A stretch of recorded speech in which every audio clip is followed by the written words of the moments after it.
आता शेतकऱ्यांसाठी एक आनंदाची बातमी आहे।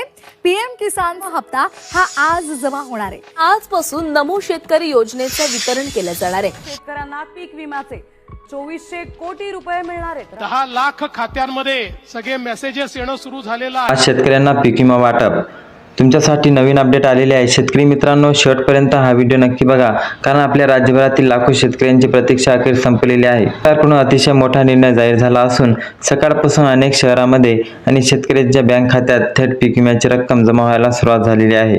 खरीप हंगामातील नुकसान भरून काढण्यासाठी ज्या मदतीची वाट पाहिली जात होती त्या निधीचे वितरण आता सरकारने सुरू केलेले आहे। पण इथे थांबू नका, कारण पुढची माहिती दिलासा देणार आहे। आता विशेष गोष्ट म्हणजे प्रति हेक्टरी 28,500 रुपयापर्यंत रखडलेला पीक विमा थेट शेतकऱ्यांच्या बँक खात्यामध्ये जमा केला जाते। अनेक शेतकऱ्यांनी बियाणं, खतं, औषधं यासाठी खूप मोठा कर्ज काढला होता। अशा शेतकऱ्यासाठी ही मदत अतिशय मोठा आधार ठरेल। ज्यांचं बँक खाता आधार कार्डशी लिंक आहे आणि NPCI मॅपिंग पूर्ण झालेली आहे, अशा लाभार्थ्यांना निधी प्राधान्य देण्यात येईल। आणखी एक मोठी खुशखबर आली आहे। फक्त पीक विमाच नाही तर नमो शेतकरी योजनेचा 9वा हप्ता आणि पीएम किसान योजनेचा 23वा हप्ता देखील सोडण्याचे आदेश आपल्या महाराष्ट्र सरकारने दिले आहे। या दोन योजनेमधून शेतकऱ्यांच्या खात्यात तब्बल 4,000 रुपये जमा होतील। वर्षभरात पीएम किसानचे 6,000 रुपये आणि नमो शेतकरी योजनेचे 6,000 मिळून एकत्र तुम्हाला 12,000 रुपयांचा लाभ मिळतो। अनेक कुटुंबांना आर्थिक दिलासा मिळतो। मात्र पुढची माहिती सर्वांना लक्ष देऊन ऐका। सकाळपासूनच आतापर्यंत राज्यातील 36 जिल्ह्यांपैकी 14 जिल्ह्यांमध्ये निधीचे वितरण पूर्ण झाले आहे। त्यानंतर आणखी 12 जिल्ह्यांमध्ये पैसे पाठवण्याची प्रक्रिया सुरू झालेली आहे।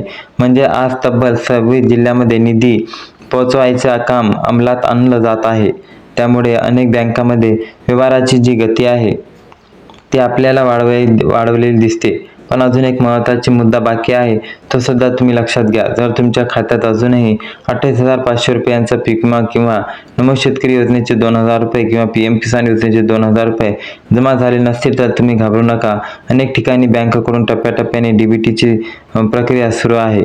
त्यामुळे लाभार्थी यादीमध्ये नाव, क्रमांक, बँक खाता आणि जमिनीची नोंद एकदा तुम्ही नक्की तपासून घ्या, कारण तुम्ही अपडेट आणखी मोठा खुलासा करणार ठरेल। शेतकऱ्यांच्या खात्यात थेट निधी पोहोचवण्यासाठी राज्य सरकारने तब्बल 27,500 कोटी रुपयांचा निधी वेगवेगळ्या बँकेकडून वर्ग केला आता आहे। निधी DBT म्हणजेच डायरेक्ट बेनिफिट ट्रान्सफरच्या माध्यमातून थेट लाभार्थ्यांच्या खात्यात जमा केली जातो। त्यामुळे आता मध्यस्थांचा प्रश्न उरला नाही आणि लाभार्थ्यांच्या खात्यात रक्कम थेट पोहोचतात। आणि ही प्रक्रिया सुरू झाल्यानंतर अनेक शेतकऱ्यांना मेसेज म्हणजे SMS सुद्धा यायला लागले आहे। पण अजून एक मोठी माहिती बाकी आहे, ती सुद्धा तुम्ही लक्ष देऊन ऐका। आता या निधीसोबतच पीक विमा कंपन्यांकडे आपल्या महाराष्ट्र सरकारने तब्बल 35,000 कोटी रुपयांचा निधी वर्ग केला आहे।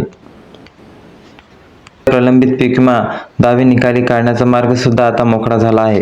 खरीप पीक विमा आणि रब्बी हंगामातील नुकसान भरपाई अतिशय मिळवण्यासाठी वाट पाहणाऱ्या शेतकऱ्यांसाठी आता अतिशय मोठा मोका आहे। आता पुढील टप्प्यात आणखी लाभार्थ्यांच्या खात्यात रक्कम जमा होणार आणि वितरण वेगवान होणार, अशी आणखी एक बातमी। मित्रांनो, तुम्हाला माहितीच आहे, शेतकऱ्यापर्यंत आता पीक विमा अशी 2-3 रकमेचे जे आहे नमो शेतकरी पीक विमा नुकसान भरपाई मिळून तुम्हाला 2 ते 3 ते 4 अशा योजनेचे पैसे आता लवकरात लवकर जमा व्हायला सुरुवात होणार आहे। कारण की शेतकऱ्यांसाठी मोठी बातमी राज्य सरकारने आणलेली आहे। लवकरात लवकर याबद्दल GR येईल किंवा संपूर्ण अपडेट समोर आल्यावर आपण नवीन व्हिडिओ घेऊन तुमच्या समोर येईल। तरी हा व्हिडिओ शेवटपर्यंत नक्की बघा आणि बघितल्यास या व्हिडिओला लाईक करून जास्तीत जास्त शेतकऱ्यापर्यंत शेअर करा आणि चॅनलवरती नवीन असाल तर चॅनलला सबस्क्राईब करा। धन्यवाद।